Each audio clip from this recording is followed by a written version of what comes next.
Malaysia, ASEAN atau Association of Southeast Asian Nations dikenal sebagai organisasi geopolitik dan ekonomi di kawasan negara Asia Tenggara.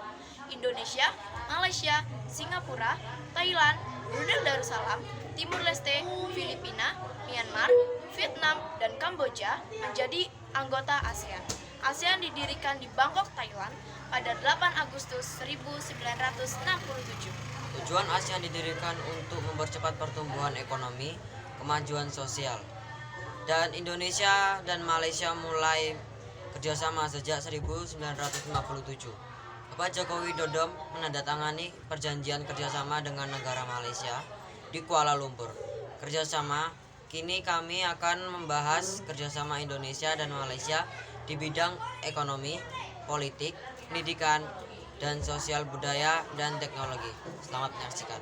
Yang pertama ada kerjasama dalam bidang ekonomi, yaitu penanaman modal asing dari Malaysia capai 706 juta dolar tersebar di 1934 proyek pada satu semester 2023. Dalam hal perdagangan bilateral capai 13,43 juta selama Januari sampai Oktober 2021. Selanjutnya dalam kerjasama minyak. Sebagai penghasil kelapa sawit, Indonesia dan Malaysia gencarkan kampanye positif kelapa sawit secara efektif, tepat dan cermat, dan tepat sasaran. Lalu ketenaga kerjaan, Malaysia terima tenaga kerja Indonesia 1,1 juta jiwa di Semenanjung Malaysia dan Malaysia Timur. Dampak positif yang diterima adalah ekonomi semakin meningkat dan memperkuat kerjasama ekonomi perdagangan dari investasi antara negara-negara anggota, dan ada dampak negatif yang diterima adalah terjadi ketidakseimbangan perdagangan dalam dua negara. Untuk mengatasi dampak negatif, Indonesia dan Malaysia memberlakukan atau menjadikan sistem kebijakan perdagangan internasional. Lalu ada juga kerjasama dalam bidang politik. Indonesia dan Malaysia bekerja sama untuk memperkuat keamanan militer. Dampak positif yang didapat adalah kedua negara itu menjadi aman karena kedua negara yang saling bekerja sama untuk memperkuat militer. Lalu ada kerjasama dalam bidang teknologi, yaitu pusat penelitian adalah suatu bangunan yang berfungsi sebagai pusat penelitian, pembudidayaan, dan pengembangan.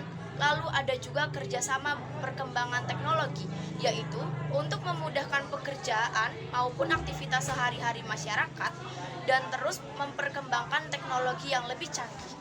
Dampak positif yang diterima dari kerjasama teknologi adalah mempermudah dalam komunikasi antara satu tempat dan tempat yang lain. Dan ada juga dampak negatif yang diterima, yaitu masuknya tenaga kerja asing. Selanjutnya ada kerjasama dalam bidang sosial budaya. Dalam sosial budaya, Indonesia dan Malaysia bekerja sama dalam bidang Asian Games. Asian Games merupakan pesta olahraga Asia Tenggara atau disingkat Asian Games. Lalu ada pertunjukan kesenian ASEAN.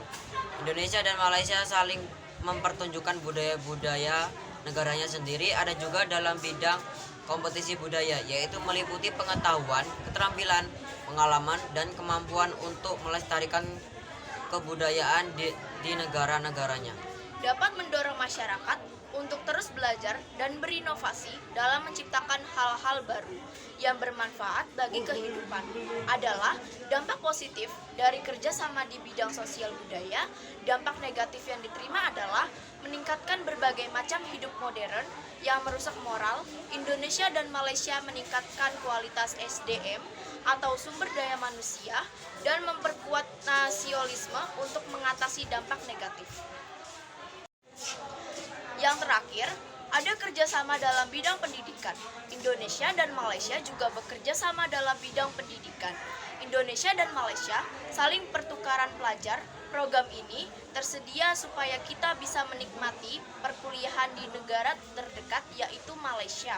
Lalu, Indonesia dan Malaysia saling mengirim tenaga kerja pelajar. Dampak positif dari kerjasama di bidang pendidikan. We from breaking news would like to wish Malaysian a happy Eid al-Fitr. Hopefully, Malaysia can become a developed country and protected by God. We are from breaking news. Thank you.